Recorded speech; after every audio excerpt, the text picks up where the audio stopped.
All right, so when you get started, or to get started, I generally prefer using the spreadsheet that you can download, okay? And I think everybody ought to go to that. It's up to you because you can launch the web if you want to and do your things on the web. What makes me nervous about that is if you're someplace like we've already had problems in this room where all of a sudden it quits working, you might lose the stuff that you've done to that point. If you're making your decisions and whatnot on the spreadsheet, it'll save, they'll be on the spreadsheet. And then when you go to save, you're going to need to have a connection to the internet, but up until that point, you're going to be fine. And so that's kind of why I like the spreadsheet option. So if you click on decisions, it brings up these two, right? You can either launch the web spreadsheet or download the Excel spreadsheet, okay? Click on download the Excel spreadsheet. Right click, save target as, okay, and I've already done that, but right click, save target as, put it someplace where you can access it, okay. In your guys' case, I'd probably recommend if you're going to be in the room here, save it to your Z drive, right? If you've got a jump drive or something, a thumb drive, whatever you call them, mini SD or whatever, okay, go ahead and save it to any of those things. If you want to, save it to your laptop, if you have a laptop, tablet, whatever the case may be, right? Okay, and I've already done that. I just saved it to my desktop up here, and it's going to come up like this, right? It says this message should disappear in a moment, but it does say it should give you this security warning, right? Macros have been disabled, and we have to enable those. Okay, you definitely have to enable the content, and then verify the security and whatnot. Yes, I want to proceed. Hopefully this works. We can do a couple different things here, right? We're not going to run the rehearsal. That's a separate deal. You guys have already done that, I hope. Okay, I'm going to go ahead and connect to the CapSim website. Okay. I have to enter my username and password. This will be whatever username and password you guys set up for CapSim. So,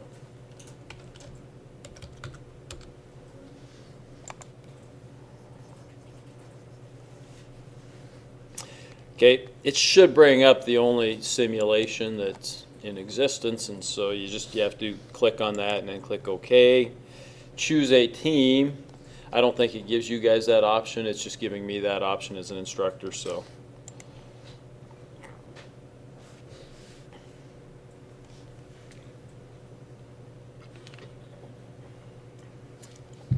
It did tell us there, and you should kind of read through that. It says, after you get logged in, after this comes up, then we have to go to the add-ins.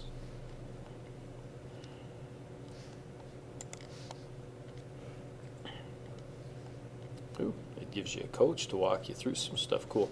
You might want to read some of this stuff, okay? You may want to. It's not bad stuff necessarily. Well, that goes back to 2007, Office 2007 users, so we're not there. We're 2013, I think. But add-ins are right here. Just click on that, and it brings up what you need for making your decisions and whatnot.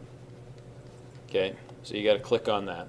Okay, then there's all these nice little icons, and they have different things on them. I can't hardly see the icons because my eyes are old. You guys might be able to make those out. Typically, what I come to is just the decisions here, okay? And this gives me a few places, all the places that we need to make decisions. We're not going to make decisions for HR in the first round.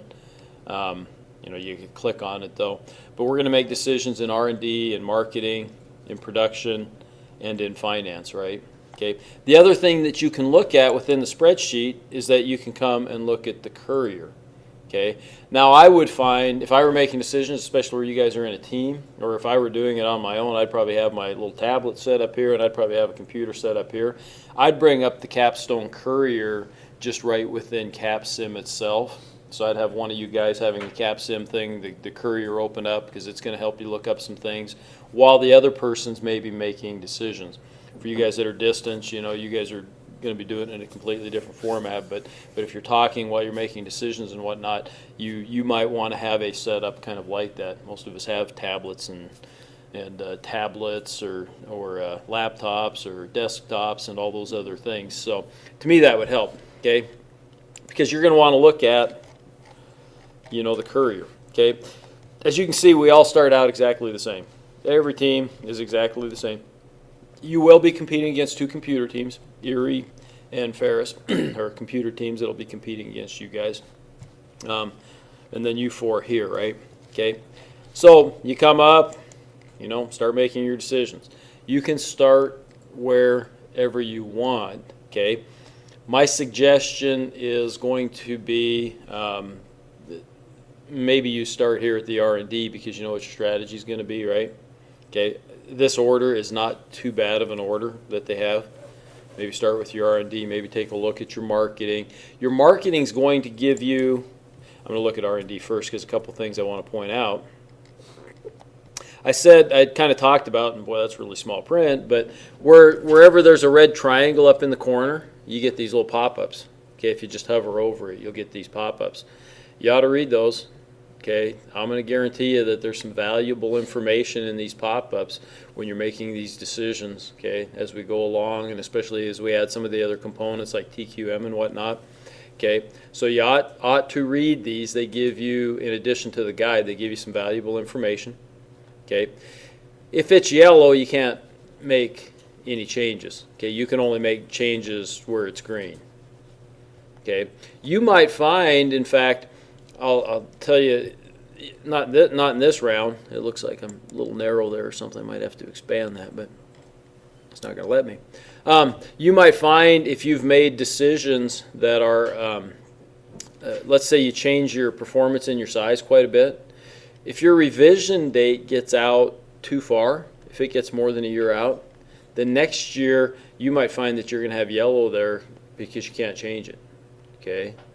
And so if you get out too far, it's going to affect your ability to maybe make some changes in the R&D part for next year. So you got to be, I would suggest that you be a little careful. I can tell you that there might be maybe an occasion in the proper segment where going out that far might work okay. Okay, so, but that would be very, very seldom. Okay, so you go through that, you go through your marketing, right? In this round, we're just using regular marketing, so you're just going to spend some money on promo and sales. It's going to give you a prediction. The computer is going to give you a prediction of kind of what it thinks. Okay, the computer has absolutely no idea what your competitors are doing. Okay, zero idea what your competitors are doing. So, and of course, you guys don't either this first round until about the second or third round when you kind of get an idea maybe where they're going. You don't have a clue what your competitors are doing, and so making predictions is kind of difficult. Now, where it says here your sales forecast, this is what I think would probably be one of the nicest tools to use. Okay, so you can come in. And maybe the computer's making some predictions, and maybe you even think that you can do X amount, okay, based on what your other decisions have been. But you always want to know, and I'm going to jump ahead here a little bit, you always want to know in the end that you're going to have enough cash, right? You want this to be a positive for sure, okay? And so the marketing decision thing and using this forecast is a great way to come back and let's say I thought I was going to sell 2,000 in days. Well, maybe I take 10% off of that. Maybe I take 10% off of all of these and I enter these in here for my sales forecast. So then I can say to myself, well, even if my sales forecast is 10% too rosy, do I still have money left? Maybe that's the cushion that I want to have. Okay, because when I change that sales forecast, it's going to change, these dollar amounts here. I wonder if I can do that on theirs without saving it. Let me see. They got 11, so let me change. What was it, about 11 million or something that was there? So I'll change this to like 500 and we'll see what happens. Yeah, see how it went negative? Okay, so it's a great way to do some what ifs. Okay, I find that to be one of your better tools, is to do some what ifs. So you might want to try that. Okay, then production. Okay, keep in mind everybody has this inventory on hand right now. Okay, also keep in mind that you can make twice your first shift capacity.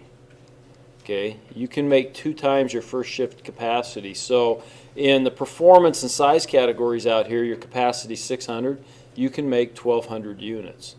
So you could come up here and put 1,200 in there, and you could make 1,200 units.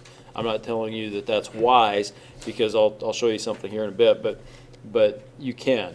Okay, now this question kind of comes up, and I'm going to hit it. Okay, I'll start mentioning it now, and so you guys can think about it. But when you do use a second shift, you pay time and a half. Okay, so your labor cost goes up a little bit.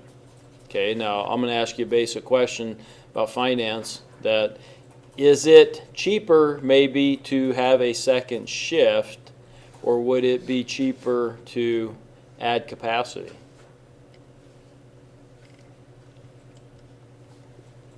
Yeah, we don't have a good answer. Let me phrase it like this. Okay, the college up here, we got diesel program, right? Diesel takes a lot of room. Okay, we got an ATC building. We're trying to build another building. Okay, it's also a very popular program. Okay, now the new building that they're going to build is going to cost about 12 million bucks, something like that, 10 or 12 million, something like that, if they get her going. Okay, if we can get her done, 8, 10, something. Okay, now would it be cheaper to bring in some staff, maybe even if you had to pay them time and a half in the evenings, okay, and maybe even on weekends, say, to teach the labs, okay, in the existing buildings, or would it be cheaper to build a new building? Man, shouldn't be that tough of a question. It would be way cheaper to bring in the people for the extra time, right? Okay, the building's there anyhow. You're going to have to pay to heat it. You got to pay everything on that building anyhow, right? The existing one.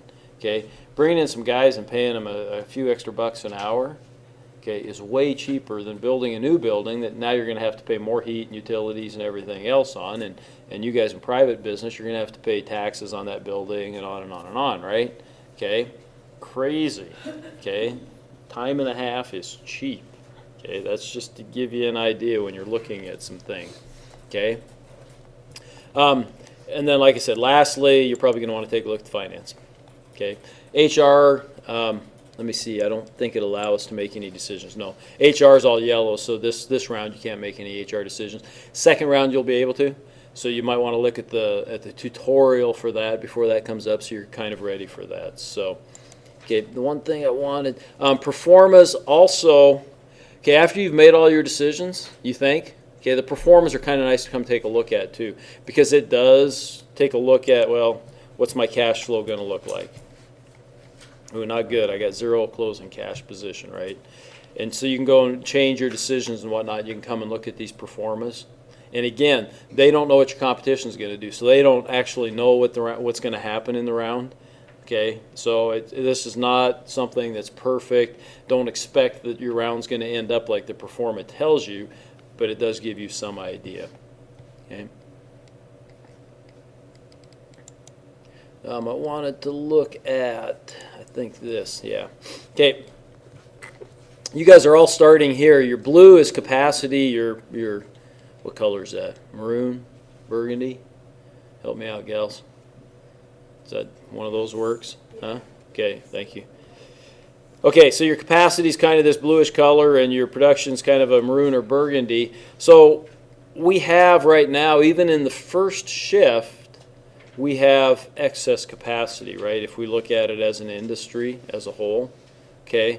Now, keep in mind too that unless each of these maroon lines was twice as long as each of the blue lines, we would have excess capacity. Okay, so these maroon, because remember, you can make twice the first shift. So this is your first shift capacity, not first and second shift capacity. This is your first shift capacity. So this maroon line could be twice as long as the blue line, and that would be at max capacity, right? So if this maroon line were just a little bit longer than the blue line, I'd be up here telling you guys still have lots of capacity, lots and lots of capacity. Okay, so kind of keep that in mind as you're going through that. So, okay, any questions? Here's the beginning. I took a little longer than my 10 minutes, so I'm going to quit and let you guys get going. So, thanks for indulging me.